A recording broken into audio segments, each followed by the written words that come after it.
Assalamualaikum warahmatullahi wabarakatuh. Alhamdulillahirrabbilalamin. Assalatu wassalamu ala asyrafil anbiya wal mursalin. Walhamdulillahirrabbilalamin. Amma ba'du. Yang terhormat kepada dosen pengampu yakni Bu Anggita Angliana. Semoga Allah melancarkan segala urusannya dan dipermudahkan untuk mendapat rezekinya. Amin, amin ya rabbal alamin. Kami dari kelompok 3 yang beranggotakan 2 orang, saya sendiri Siti Amyani sebagai pemateri pertama dan rekan saya Indah Puspita Dewi sebagai pemateri kedua. Di sini saya sebagai pemateri pertama, di mana kami di sini akan membahas tentang hukum perbankan. Di mana di hukum perbankan di sini ada 4 poin. Yang pertama hukum perbankan, yang kedua sumber hukum perbankan, yang ketiga peraturan perbankan, yang keempat pengawasan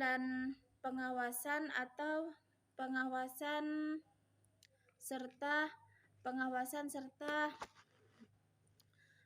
pembinaan dalam hukum perbankan. Baik, di sini saya akan membahas 2 poin, yakni hukum perbankan. Di mana hukum perbankan di sini adalah segala sesuatu yang menyangkut tentang bank dan menyangkut kelembagaannya serta kegiatan usaha, tata cara dan proses dalam melaksanakan kegiatan usahanya.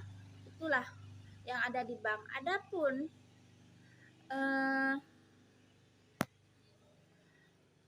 Adapun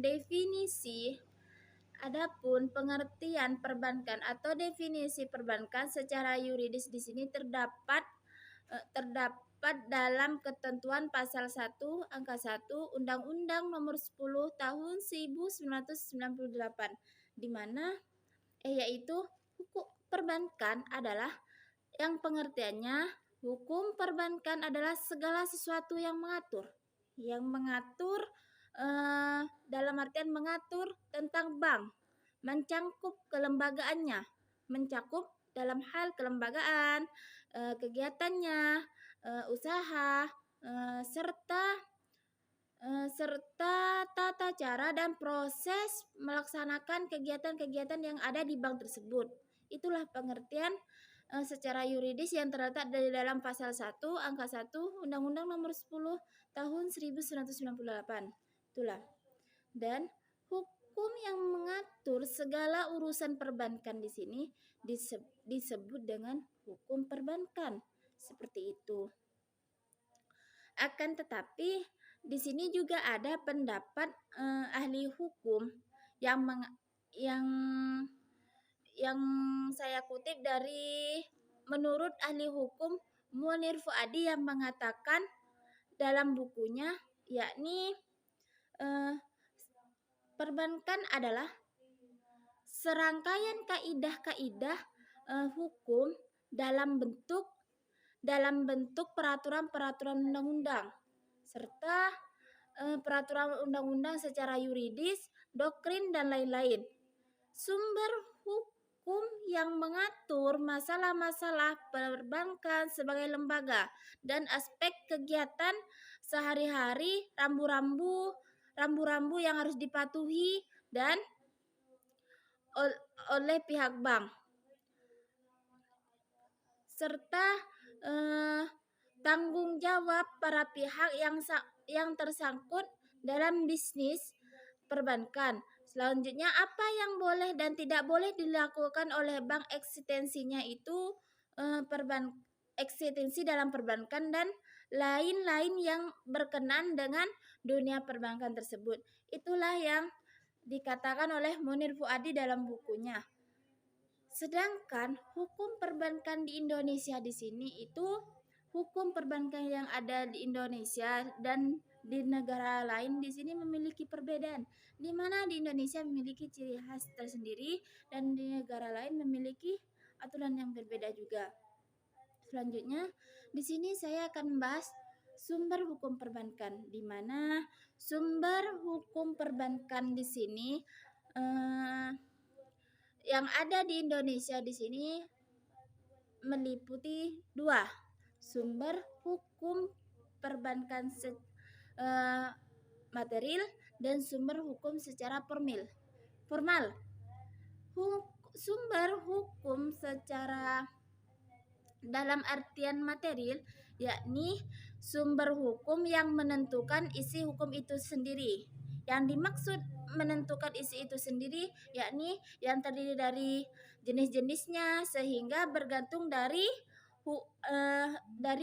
sudut mana yang akan dibahasnya, seperti itu. Baik, saya akan melanjutkan pembahasan materi kedua. Poin kedua yakni tentang sumber hukum perbankan, di mana sumber hukum perbankan yang ada di Indonesia di sini ada dua. Yang pertama sumber hukum secara material, dan yang kedua sumber hukum secara formal. Di mana sumber hukum secara material di sini yakni mengikuti yakni menentukan isi hukum itu sendiri, dalam artian sumber hukum secara material jadi mengikuti apa yang akan dibahasnya, seperti itu. Dan di dalam materi di sini juga terdiri dari jenis-jenisnya, sehingga tergantung dari sejarah, sosiologi, filsafat, dan lain sebagainya. Itulah yang terdapat di dalam sumber hukum material. Akan tetapi di dalam sumber hukum formal di sini ada 4 yang perlu kita ketahui. Yang pertama, di dalam Undang-Undang Dasar 1945 yang terletak dalam pasal 33. Dan yang kedua itu yang kedua itu Ketetapan Majelis Permusyawaratan Rakyat, dan yang ketiga Undang-Undang Pokok di bidang perbankan. Di mana yang ketiga di sini juga memiliki poin. Ada 5 poin yang dapat saya sampaikan di dalam Undang-Undang Nomor 10 tahun 98, di mana membahas tentang perbankan. Dan yang kedua itu Undang-Undang Nomor 3 tahun 2004 yang membahas tentang bank yang ada di Indonesia. Dan yang ketiga Undang-Undang Nomor 24 tahun 99 yang membahas tentang nilai tukar. Yang keempat di sini dari poin ketiga dalam kitab Undang-Undang Hukum Pidana yang ketentuan buku yang berlaku buku 2 dan buku 3 yang mengenai hukum jaminan dan perjanjian. Sedangkan dari poin yang ketiga tadi, yang kelima atau yang terakhir di sini menyampaikan bahwasanya Wetboek van Komhendal atau yang bisa disebut dengan Kitab Undang-Undang Hukum Dagang, terutama ketentuan buku 1 mengenai surat-surat berharga. Itulah poin-poin yang ada di dalam sumber hukum formal yang ada di nomor 3. Yang keempat di sini peraturan pemerintah. Seperti apa itu peraturan pemerintah? Peraturan pemerintah di sini sudah ditetapkan dalam Undang-Undang Nomor 84 tahun Undang-Undang Nomor 84 tahun 1998 yang membahas tentang program rekapitulasi bank umum. Mungkin cuma ini yang dapat saya sampaikan dari poin pertama dan poin kedua. Selanjutnya, poin yang ketiga dan keempat akan dibahas oleh pemateri kedua, yakni Saudara Indah Puspita Dewi. Saya Indah Puspita Dewi sebagai pemateri kedua dengan NIM 11904044. Pada kesempatan kali ini akan menjelaskan mengenai persyaratan pendirian bank dan pengawasan dan pembinaan pada perbankan. Nah, untuk materi yang ketiga yaitu persyaratan pendirian bank. Nah, bank umum disebut juga sebagai bank dagang atau bank komersial atau bank kredit. Bahkan di beberapa negara juga disebut sebagai bank deposito. Nah, bank yang melaksanakan kegiatan usaha secara konvensional atau berdasarkan prinsip syariah dalam kegiatannya memberikan jasa-jasa dalam lalu lintas pembayaran. Nah, sebagai bank konvensional, bank umum melakukan usaha perbankan dengan memberikan kredit kepada nasabah, baik perorangan maupun perusahaan. Nah, sedangkan bank umum yang menganut prinsip syariah itu menggunakan menggunakan aturan perjanjian berdasarkan hukum Islam antara bank dengan pihak lain untuk menyimpan dana atau pembiayaan kegiatan usaha atau kegiatan lainnya yang dinyatakan sesuai dengan syariah. Nah, bank umum sendiri dapat didirikan itu atas izin Bank Indonesia selaku bank sentral. Nah, pemberian izin untuk mendirikan bank umum dilakukan melalui 2 tahap.